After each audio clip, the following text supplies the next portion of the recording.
Cholesterol ভালো না খারাপ এটা বলা খুব মুশকিল। তার কারণ কোলেস্টেরল না থাকলে কোনো প্রাণীরই বাঁচা সম্ভব নয়। আমাদের কোষগুলো যে থাকে না, সেটা তো একটা বেলুনের মতো। অর্থাৎ একটা থলির মধ্যে বাকি সমস্ত জিনিসপত্র নিয়ে একটা কোষ তৈরি হয়। তো ওই যে থলিটা যা দিয়ে তৈরি, সেই পুরো জিনিসটা তৈরি হয় কিন্তু লিপিড দিয়ে, এবং ওই লিপিডের মধ্যে কোলেস্টেরল কিন্তু ভীষণ ইম্পর্টেন্ট। কোলেস্টেরল থাকবেই ওতে। এবার আমাদের নিত্যকার জীবনে কোলেস্টেরল নিয়ে আমরা খুবই ভয়ে থাকি।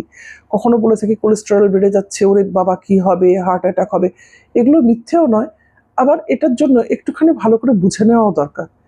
কোলেস্টেরল কিন্তু অনেক রকমের হতে পারে। তার মধ্যে এলডিএল বলে যেটা আছে, লো ডেন্সিটি লাইপোপ্রোটিন, সেইটা আসলে খারাপ।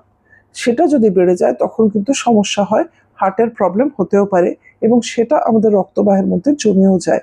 এই জমে যাওয়ার জন্যই আমাদের মধ্যে হার্ট অ্যাটাকের চান্স বেড়ে যায়। কারণ রক্তবাহের মধ্যে যখন ওই কোলেস্টেরলটা জমে যায় তখন রক্তবাহটা তো সরু হয়ে যায়।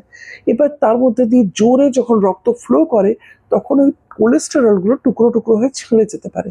আর ছিঁড়ে গিয়ে কি হবে, কখনো কোনো জায়গায় গিয়ে ওটা ব্লক করে দিতে পারে ফ্লোকে, যেটাই কিন্তু হার্ট ব্লক বা হার্ট অ্যাটাক বলে থাকি। তাহলে গুড কোলেস্টেরল কি? গুড কোলেস্টেরল হলো এইচডিএল, হাই ডেন্সিটি লাইপোপ্রোটিন।